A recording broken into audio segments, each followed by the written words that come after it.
Welcome back to the Live Free and Diet Hard podcast. I'm your host, Andrew Coates. Join me along with industry leaders and friends on a quest to get more people through the gym door and eating and living healthier. Join me where evidence meets empathy while rejecting fitness industry fads and extremism. Let's begin. My dear friend, Melody Schoenfeld, it's so good to see you again. Well, we were actually hanging out together in Las Vegas at the Olympia. Yeah, that was fun. We had dinner in a blackout restaurant where we That actually was so cool. Yeah, like if I had no idea what we were going into. I guess the waitress actually walked us through. We had to put hands on each other's shoulders. We walked in, total blackout, couldn't see anything, and you're tasting. The only sense you really is like hearing and tasting. So Yeah, that was fascinating. it was. Did you feel like it enhanced your sense of taste?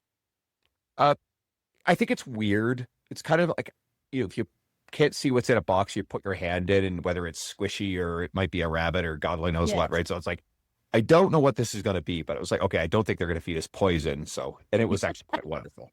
Right? It was so good. Yeah. So for everybody who's not excessively familiar with you, you have a master's of health psychology. You're the author of a number of books, including Strength Training for All Body Types with our good friend Lee Boyce, the author of Diet Lies and Weight Loss Truths. You're a gym owner, a nutrition coach for Macros Inc., a strength athlete, a medal singer. You're the 2019 award winner of the Personal Trainer of the Year for NSCA. And you actually spoke at my 2023 Evolve Strength Business and Coaching Conference. And you speak at a lot of other stuff, a lot of NSCA stuff, CanFit Pro. So hit the resume. Great to have you back. Oh, and pleasure not meeting you. I wrote that one too. That's right. Pleasure not meeting you. I've got to talk about them all. I mean, if we're going to talk about them. And that's actually the theme. So we're going to go kind of into a lot of vegan myths, vegan nutrition. So myth number one, there's no such thing as a healthy vegan. What are the common arguments about vegan nutrition not being healthy? There's a lot. One of them is that vegans tend to be weak, which, I mean, obviously I'm super weak. So, any right there. That's I think that's the big one. The term they throw around, soy boy, that generally implies that it's somebody who eats a lot of soybeans, and there's this whole thing now where it's like a very red meat, alpha male, kind of world right now. And eating plants is akin to being some kind of a pussy, and for lack of a better term. And yeah, so that's been thrown around. I've gotten in don't get in internet arguments. It's not a good idea. But I have unfortunately been drawn into some internet arguments where when I'm in, if I get drawn into something, I come with very calm and hey, actually that's not true. Here's some facts. Here's my sources that I'm going to back those facts up. And inevitably they're like, yeah, well, you're wrong. Okay. What can I tell you? You've won when that devolves into that. Yeah. So now, are there potential pitfalls with, vegan nutrition, like things that people actually have to be conscientious of? Look, anytime you cut a major food group out of your diet, you have to replicate what that food group gives you, right? Plants are not muscle meat. They're a different thing. And while they do contain protein and they do contain lots of nutrients and things like that, and there's a lot of health benefits to having a plant-based diet, you're going to probably need to supplement if you go full vegan, right? Even if you go vegetarian, you may need to supplement. Even though you're still eating, milk and eggs, there's some things you may still need to supplement. A big one for vegans, and people probably, this is the one that most people know, is B12. Okay. There is no non-animal B12 source, with the exception of nutritional yeast. Nutritional yeast, when you eat it, your pee turns bright neon yellow. It's all that B12, right? B12 is one that we need to either get through supplemental nutrition, either foods that are enhanced with B12 or through some sort of a supplement. That would have been really fun at the bathrooms at that blackout restaurant. Actually, that was one of the things we joked about, is getting to the washroom would have been horrifying. Would have been fun. Yeah, that would have been I guess we would have had to follow the waitress into the restaurant. That sounds terrible, right? Yeah, hard pass on that. Okay, see.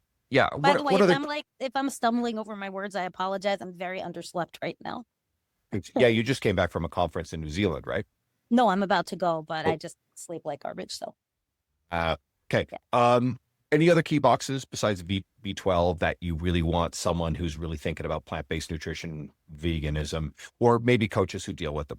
Yeah, actually, DHA and EPA is one that people don't think about a whole lot. People tell you to eat fish oil. Mm, Fish actually is a middleman for DHA and EPA. They get it from eating algae. okay. And so algae is actually the source of the DHA and EPA that you find in fish. That is where I get mine from. But it's not like you're sitting there eating algae. And so you do have to get it from a supplement. It's important for cardiovascular health, brain function, eye health, immune function. There's even some evidence that it helps with bone health. Mm, It's anti-inflammatory, can help with vision.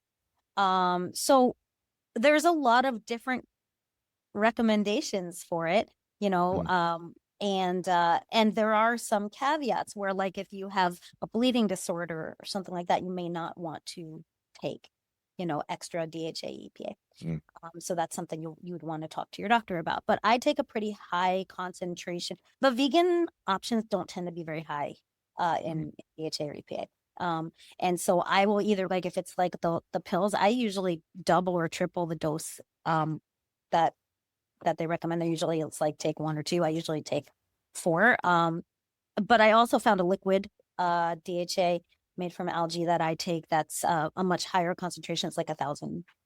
So that's the one I go with. But yeah, very very important, and we don't get that in our diet, so we do have to supplement that. Another one I think people associate with the vegetarian diet, but it's not necessarily something that corresponds with the vegetarian diet, is anemia, a lack of iron. Mm. It doesn't necessarily take a vegetarian diet to cause anemia, and I have never had anemia. And I'm not, like, really going out of my way to eat iron, but the fact of the matter is that plant-based diet, the iron sources are a little harder to absorb than Mm. in an animal-based diet. And so there, and this is a tricky one because there are so many factors that go into the absorption of iron, and they haven't really, like, figured out specifically what a vegetarian or a vegan might need. As like, there's not like a hard and fast rule for that. And there are things that can interfere with absorption. Like, if you're not having a vitamin C source with your iron source, you won't absorb it as well. That's one thing that you do need. If you're not eating a lot of irons, like, a lot of vegans don't eat a lot of iron sources, and so that's another one.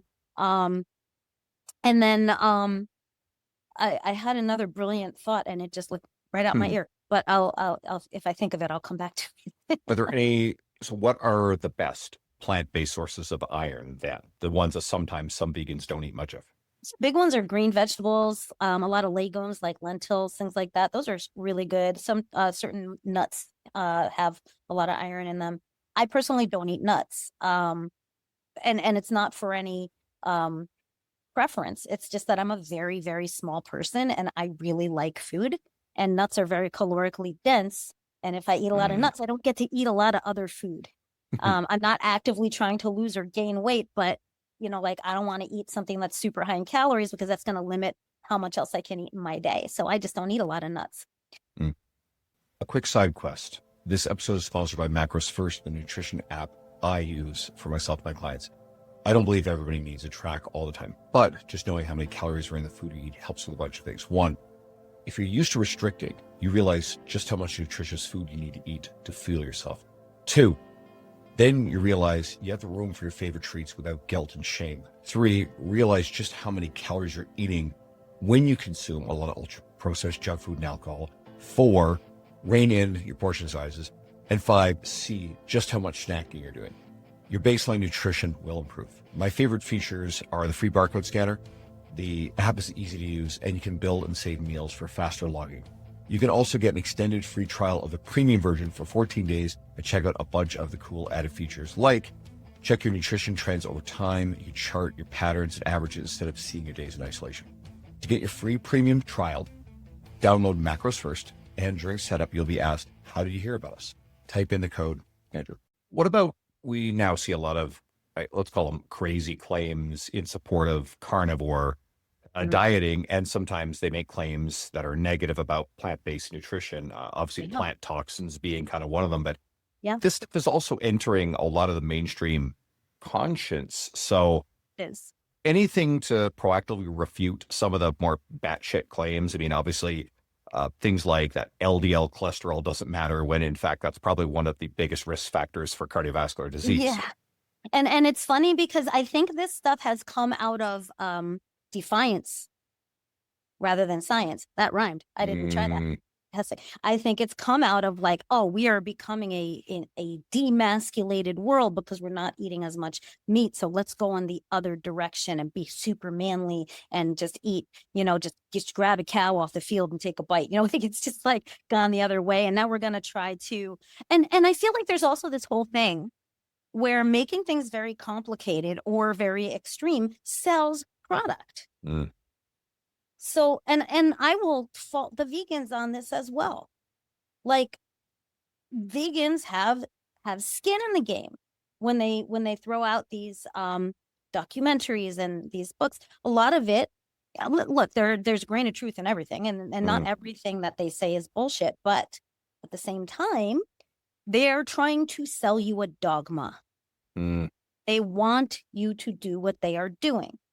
Um, with the carnivore diet, it's like this is gonna sell my product, my supplements, my books, my stuff, right? Because it's super extreme and manly and and so they attract a huge number of people who also want to be super extreme and manly. And it's funny because isn't the dude who was pushing that like now saying, oh, this caused me a lot of health problems? So if that's what's his name, Paul Saladino, Yeah, please yeah. not to be confused with my good friend Don Saladino. I'm not aware of any Totally relationship different there. guy. Don, I love Don is Don. fantastic, Love me some. but I think Paul has. I don't know his specific claims. I think he's come out, and I think there's always the Liver King, who I think was his business partner, and this guy's claiming that organ meat and Yeah, lots of sunshine and clearly yeah, doesn't shower is the yeah. way to look like this guy. I mean, two thoughts. Number one is I can't Took a imagine lot of anybody steroids. Take a lot of who steroids. We'll look at like that. it turns out it was over $10,000 a month in steroids, Yeah. but I'm like, I don't want to look like him. No. He looks like a sunburnt caveman. I'm sorry, I'm not into that, right? And that's Yeah. an ad hominem, but guess what? Fair game. The guy's a scumball. I'll say it on air. Yeah. Um, so yeah, and I know that Paul Saladino is one of the people among many who makes a lot of these dubious claims about, plant-based nutrition in various forms being unhealthy, right? So, Mhm. and I understand why people are misled by this stuff. Sure. Like he goes literally into supermarkets and pulls things off shelves and says, "This is gonna kill you." I'm like, well, I'm still alive. But yeah. I mean, I think extreme thought processes, extreme diets, extreme, complicated things, because everybody wants the magic pill, right? Mm, Everybody wants to believe that if I just do this diet or I just cut out this thing, my life is going to be so much better. And so they prey on that mindset. And I think there's also like some degree of privilege to be able to cut out anything in your diet. Like there's a mm, degree of privilege there because you have to have money to do what he's doing. You probably have to have mm, money to do what I'm doing mm. healthfully, to Yeah. do it right. And I won't go near the political side of this stuff, but I mean, as of the time of recording, I know there's this big contentious thing over SNAP benefits in the US. I'm Canadian, so I don't understand the full degree of it all. But I'm sure a lot of those people aren't necessarily in a position to be able to go, well, hey, I want to go live a vegan lifestyle based on their food access and the resources. Yeah, unfortunately, for a lot of people who live in food deserts, getting fresh vegetables, and kind of healthier food options is not something they can do, and it's Mm, unfortunate. And I know there are organizations that are making a concerted effort to change that. Like there are people who are making these urban farms. There are people who are coming around with like trucks that carry produce to cater mm, to those areas. But produce tends to be more expensive. So does meat. Meat tends to be more expensive. And so, people who are relying on a very limited budget have to really pick and choose what they eat. And a lot of times that ends up being things that are detrimental to their health. It's unfortunate that it's really a problem.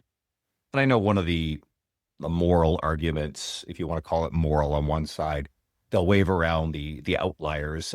Some of the people who are, let's just say, they're pretty obese, and these people are on SNAP, and then they're making the argument that, well, these people really aren't starving. Well, the problem, as you just said, their food options aren't necessarily great, so they're probably consuming a relatively low nutrient diet, but that's hypercaloric. But it doesn't necessarily mean that they're they're not starving. They're certainly probably not getting great nutrition. Yeah. And there's all sorts of other environmental and lifestyle factors. I mean, it's probably challenging given the circumstance of the environment to actually live a pretty active lifestyle, a lot of walking. We don't know what kind of Yeah. areas they live in. It may not, let's say a woman, right, who's probably working, well, maybe they're working like, whatever hours or maybe even 2 jobs. And all of a sudden it's like, well, her time to do something physically active is in the evening. And maybe it's not safe to go walking around at night. And I don't want to deal in stereotypes. We also know this is a reality for some people. It is, absolutely. And there's a lot of really interesting studies on the power of green spaces and mental health. And people without access to green spaces tend to suffer with depression and anxiety more. And if you're living in a place where you can't get outside and get fresh air and walk around, that's going to affect your mental health. And when you're depressed, if you've ever dealt with depression, you don't want to get out of bed. It's really hard to make yourself physically active when you're dealing with mental health issues.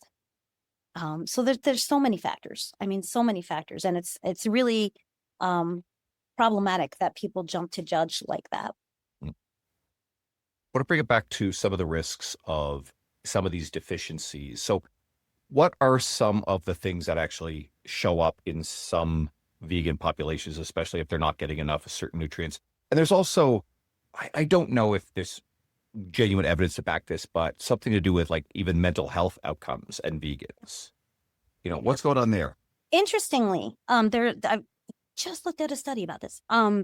So there are a few studies that have shown that replacing animal proteins with plant proteins actually seems to have a benefit for mental health and healthy aging. So that's interesting.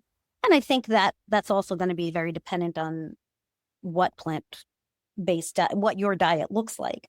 But people who switch to plant-based diets also tend to eat healthier foods and tend to have healthier lifestyles. So I think there are so many, when you're not in a lab only looking at one thing, people who eat more whole grains tend to be healthier. But then also if you're eating more whole grains, you're probably doing a lot of other things that are healthier. So there's all of these aspects that go into lifestyle. You're probably less likely to be drinking a lot of alcohol. You're probably more likely to be physically active. And all of these things do play a role in mental health as well. So I want to tread carefully here. Is there a user bias in potentially the type of person who gravitates towards, not as a stereotype, but maybe a bias, the person who gravitates towards wanting to do vegan nutrition for ethical reasons? There may also be, mental health risks there. I don't know if there's any data on that or not. So if there is, that's not something I have looked into. I've met a lot of vegans who have some mental health issues, but I've also met a lot of people who are not vegan who have mental health. Like, I don't know that there's more vegans than not. Look, as someone who doesn't push my lifestyle on other people, like, to me, it's like a religion, right? Like, you don't need to believe what I believe, right? What I believe is very important to me. I understand that what I believe is probably not going to be important to everybody. My experience in the vegan world, and there are reasons why I don't have a lot of vegan friends. My experience in the vegan world is that there's a lot of judgmental stuff happening there. You can never be vegan enough. Like, I've gotten in trouble for not having been vegan my entire life. I have ridden a horse before. Just kind of crazy things like that.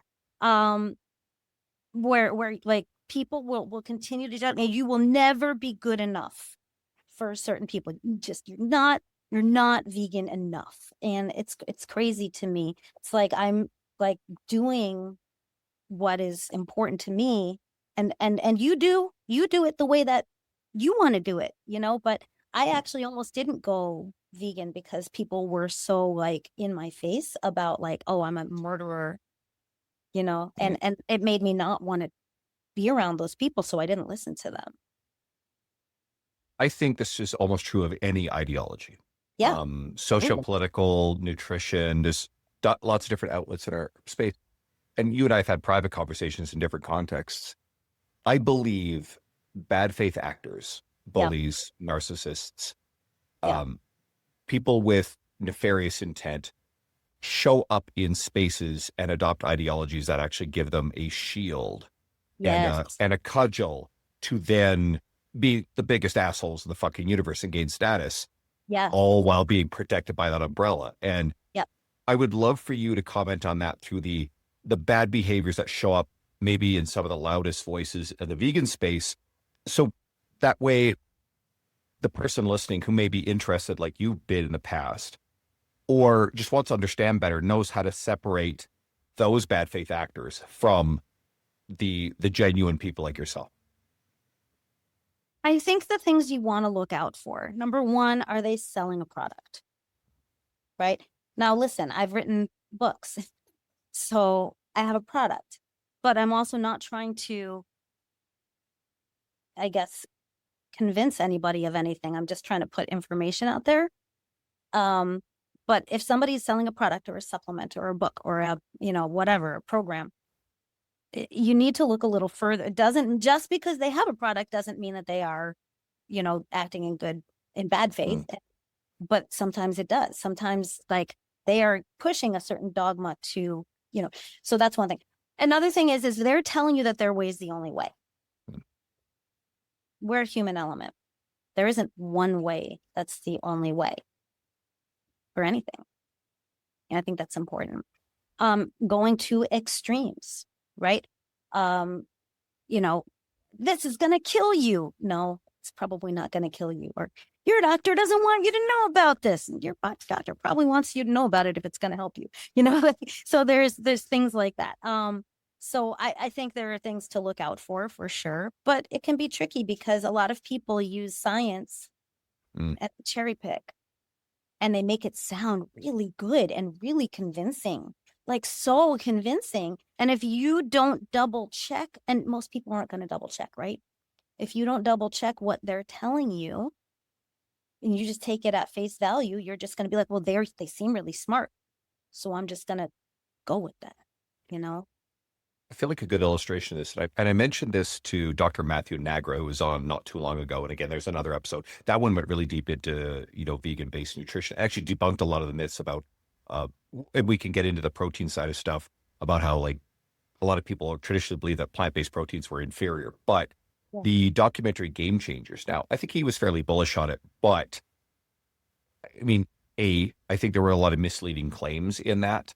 And two, if I understand this correctly, it was largely funded by, I can't remember if James Cameron was involved in it, and the guy owns or is heavily involved in a vegan protein company, right? So, and they have skin in the game. They want you to be vegan for whatever reason. They have skin in the game, and fear sells. Fear sells really well. Fear sells in politics. Fear sells in nutrition. Fear sells everywhere. Fear is a very, very good way to get people to buy into your product. The thing that Game Changers said that was quite truthful is, yes, you can be a great athlete as a vegan.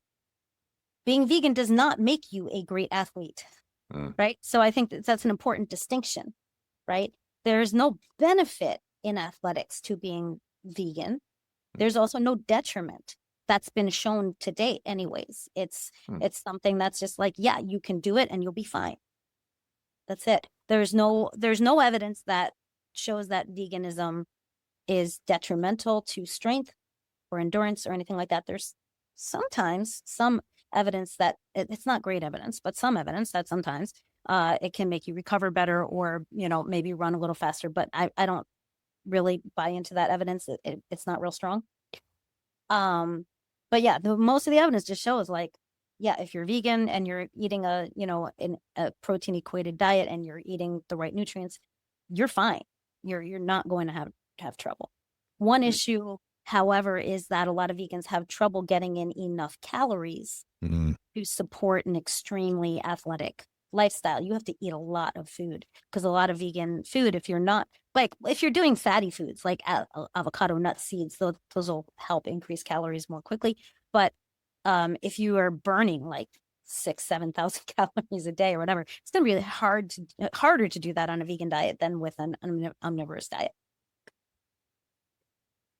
Do you believe it might be harder for someone, especially a really high level performance athlete or someone who's trying to make sure their nutrition is dialed in? I guess it's challenging enough anyway. I don't imagine doing that within the framework and limitations of being vegan. Is that Yeah. even more challenging again, do you think? I mean, to a point. Like when you're used to it, you're used to it, and you learn over time how to do things. But at the beginning, absolutely, because you have to learn. You have to learn what your body needs if you're not going to have this other thing in your life, right? If you're not having meat, you have to learn what your body needs to replicate that, and you will learn over time, and it becomes easier. It's easier in cities than it is in rural areas.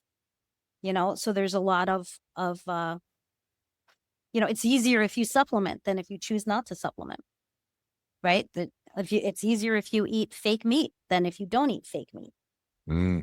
So there's a lot of things there. What about calcium in bones for vegans? I think there's a belief that it's harder to get calcium and that potentially that could lead to, greater risk of bone loss. And I know that's a huge concern right now, especially for women and postmenopause. Yeah. I So calcium is one of those things that oxalic acid can bind calcium. So if you're eating a lot of green vegetables, which are high in calcium, sometimes they also bind some of that calcium, make it harder to absorb. Mm. Calcium is not the only thing for bone strength, right? Oh. We also need magnesium. We also need resistance training. So there's a lot of factors involved with bone strength that it's not 100% calcium dependent. But even still, is it challenging to get enough calcium for the average vegan? It can be, yeah. That's one of the things that vegans are often deficient in.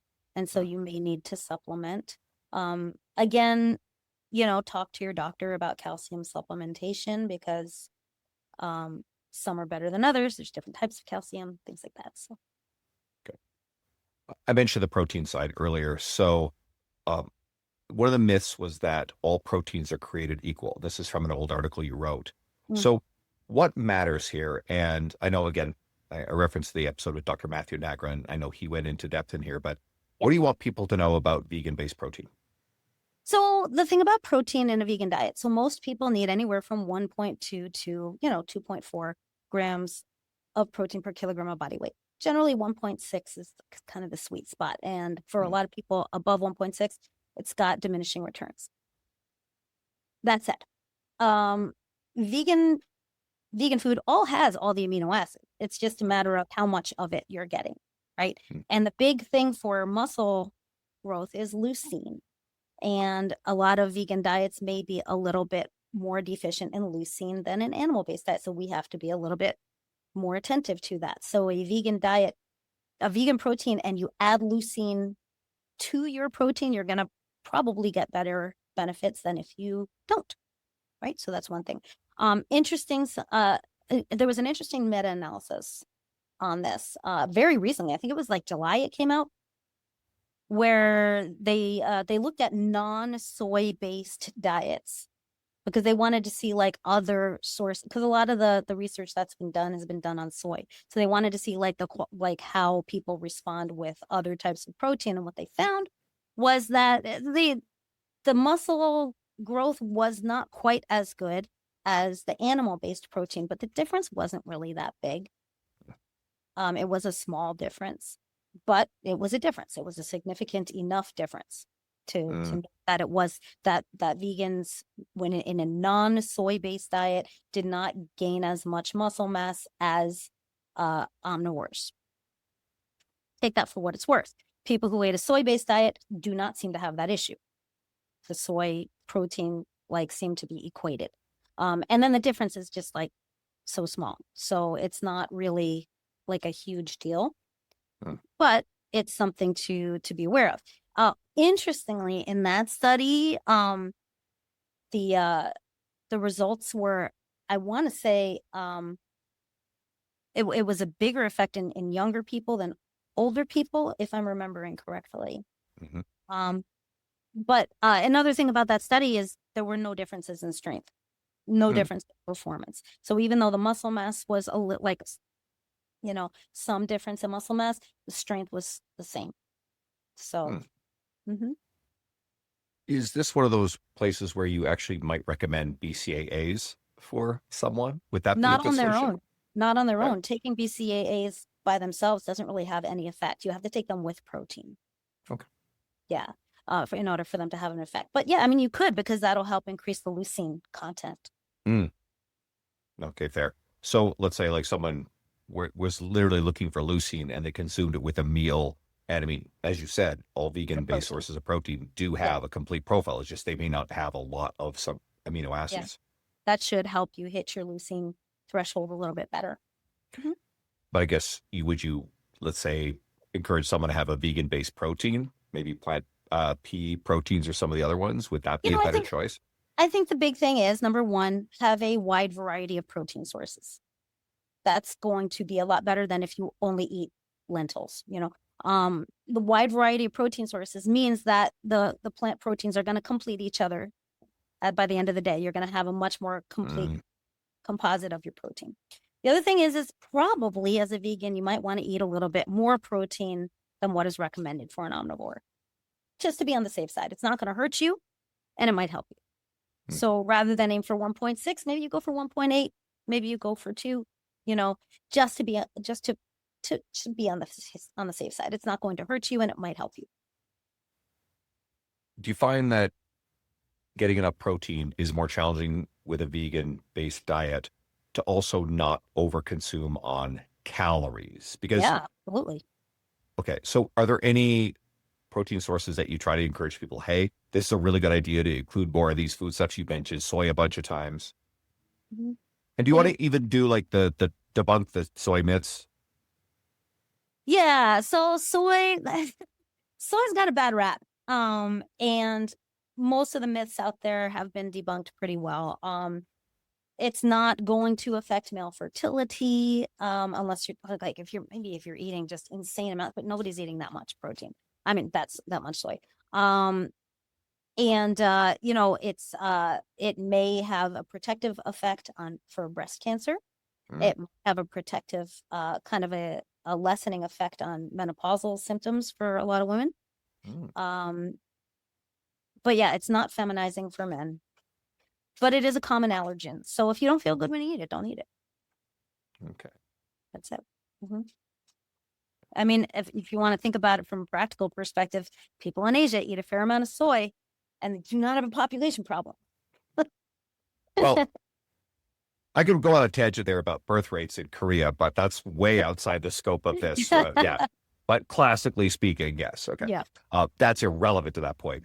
Yep. Are there any other food options? I mean, I know you mentioned lentils. People often will say beans. Are there any other things that you want to point people to? Seitan.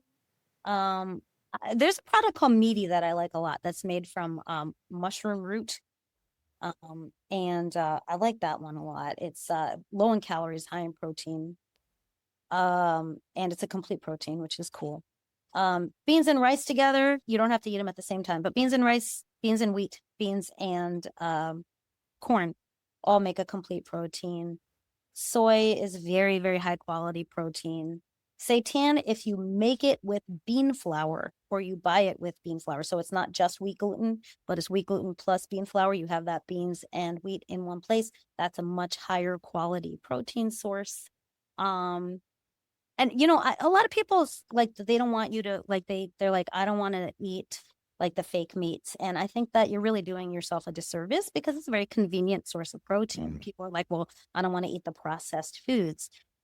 Processed mm, food, listen, like, as soon as you take the apple off the tree, you have processed your apple, right? If you're cooking your food, you're processing your food. If you're chewing your food, you're processing your food. So it's kind of like, what are we talking about? Where are you drawing the line with processing, right?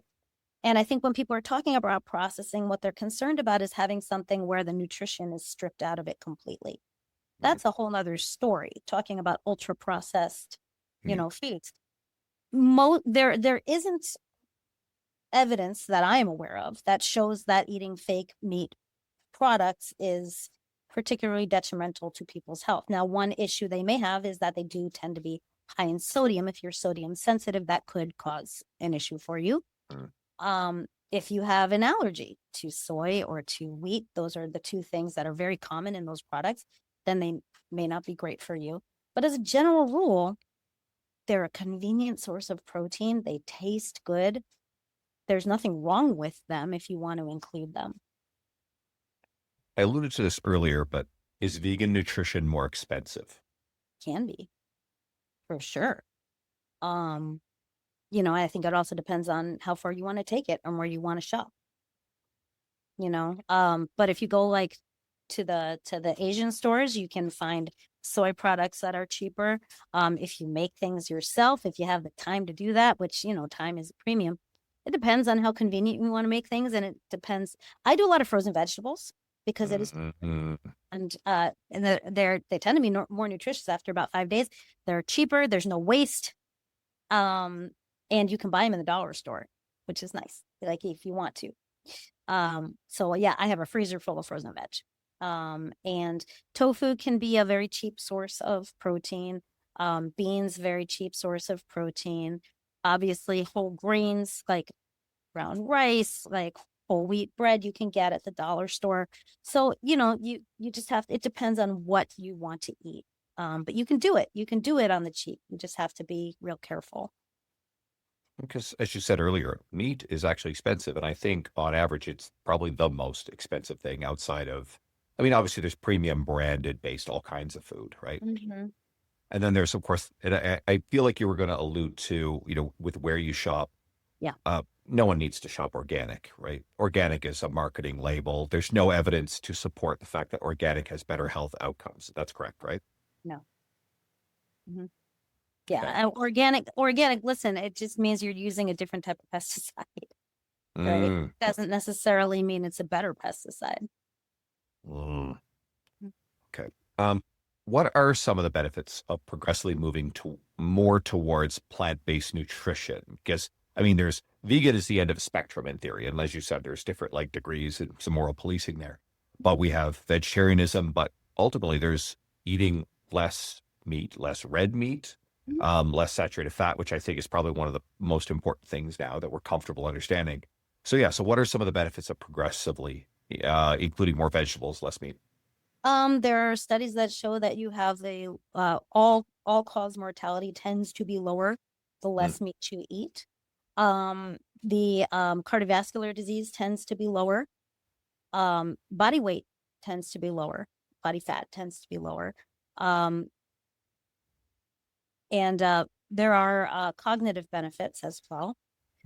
So there are a lot of benefits to going with a plant-based diet. Obviously, there are environmental benefits to it as well. Meat is not awesome for the environment. And listen, look, there's going to be always people who are going to be like, you saying, sorry, my brain is just not working right now. But there's always going to be people saying things like, "Oh, look at all the bugs you're killing when you're mowing the field." But there's always going to be detractors and people trying to like poke holes in it. You have to do what feels good to you. But yeah, there are a lot of health benefits to going plant-based that have been proven over and over and better for the planet as a general rule. Inflammatory, like if you're now, I'm going to give you an example. My sister's ex-husband decided to go vegetarian, but he doesn't eat vegetables.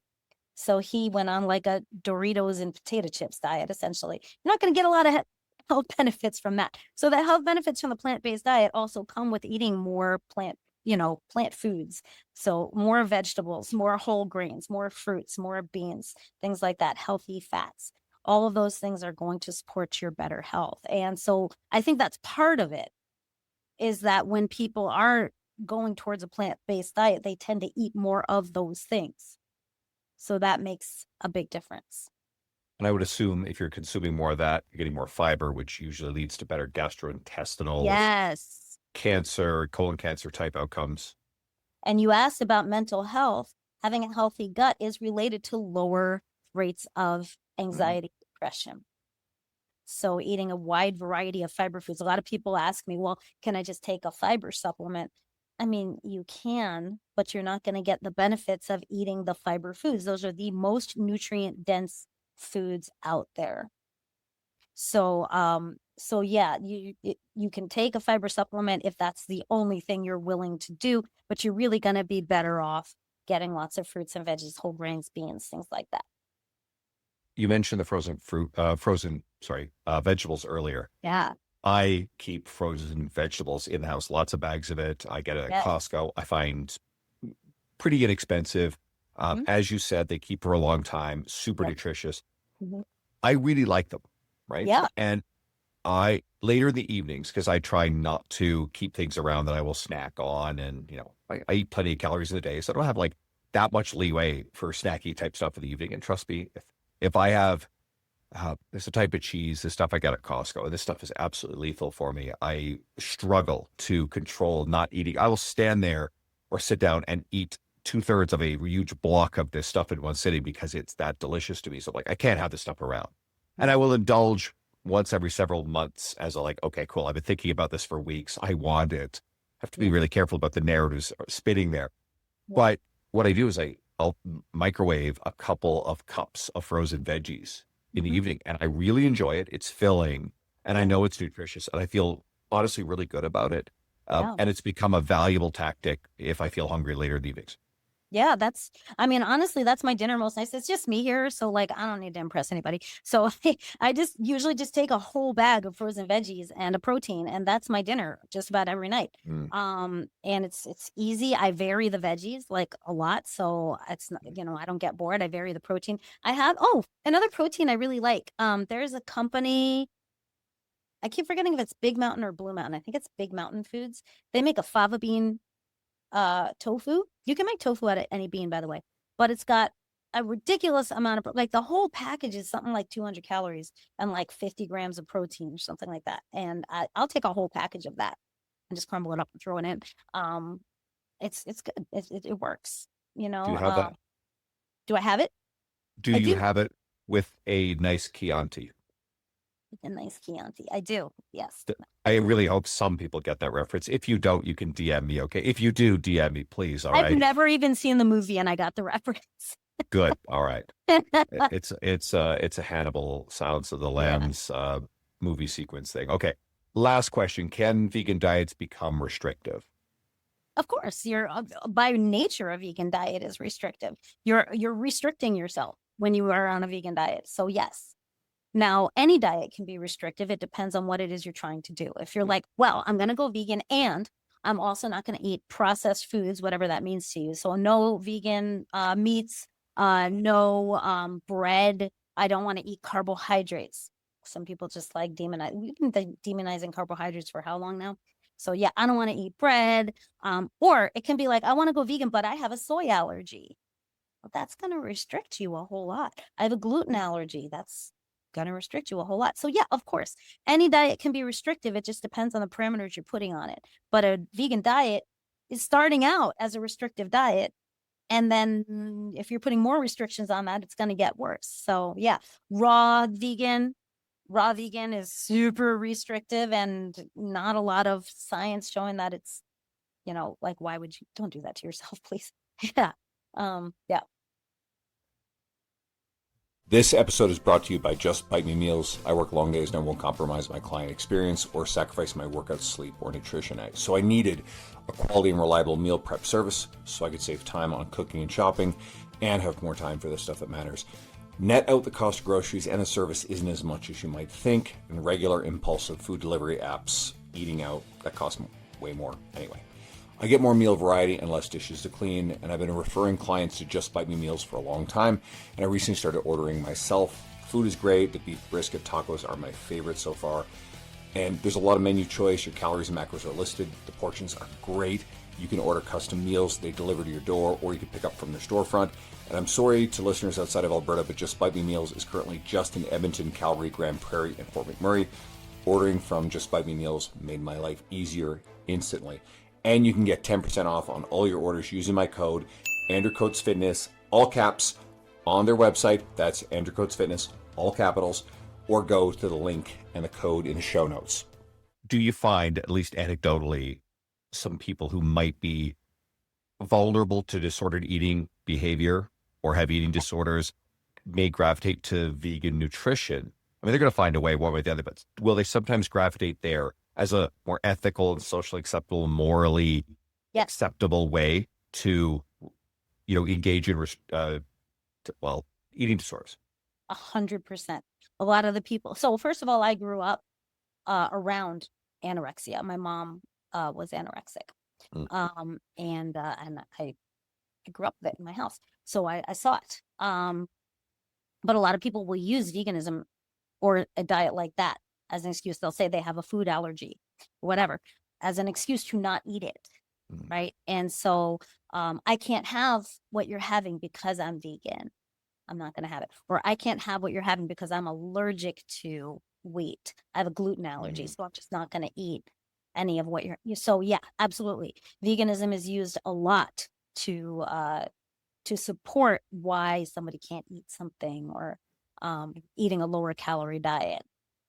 But I guess that's not an argument against exploring it, and nor is it an argument to, like, all of a sudden your friend has decided to go vegan and you're like, does that person have an eating disorder? You'll know if it's an eating disorder. Like, if you're paying enough attention, you'll know that there's something wrong there.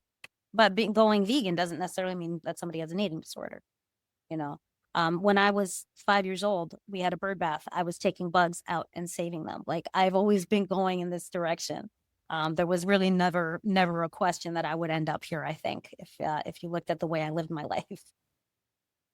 I was sitting in my hot tub, a month and a half ago. There were ladybugs everywhere, and some of them were actually getting into the tub. And so I was like scooping out and saving these ladybugs for my hot tub. So you're attracting the ladies to the hot tub. And I mean, maybe there's something where, like, ladybugs are disproportionately cuter than other bugs, and therefore you're motivated to save them, which is sort of you could look at that in a negative way, but guess what? It's like a living thing, right? Would I have been as conscientious about mosquitoes? Fuck no. Sorry. Yeah. I mean, I'm not going to lie. There's been a lot of mosquitoes around here, and I caught a couple. I didn't used to do it, but they've been biting me up, and I can't handle it anymore. Fair. All right. That's a different moral argument. All right. Everybody can get you on Instagram. Now, I know your Instagram, you don't tend to post a ton of fitness stuff. A lot of it's like your rock music and, other sort of life pursuits, but they can get you at the numeral 5. So it's 5 feet of Fury 1, but it's numeral 5 FT of Fury 1. Okay. Yeah. You'll be easy to find. I follow you if someone wants to search you or search you by your name. Obviously your books. So where can people get your books?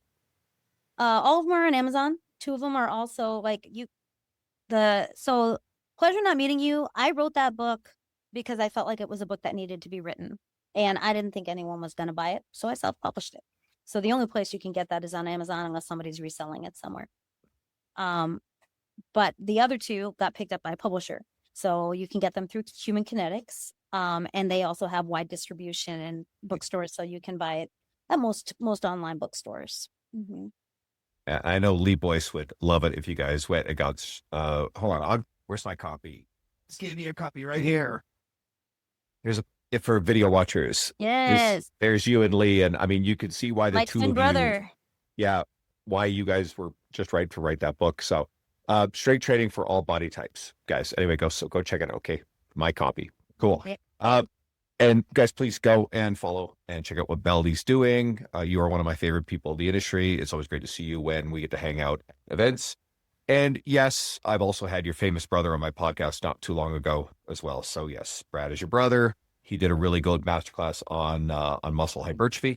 And if you've been enjoying these episodes as well, Mel, you've been on as a guest before now. Your previous appearances are more about the career-based side of stuff for the old episodes. But if someone wants to go into the library, there's more of you in back episodes. So thanks again. I appreciate you. Thank you. Appreciate you.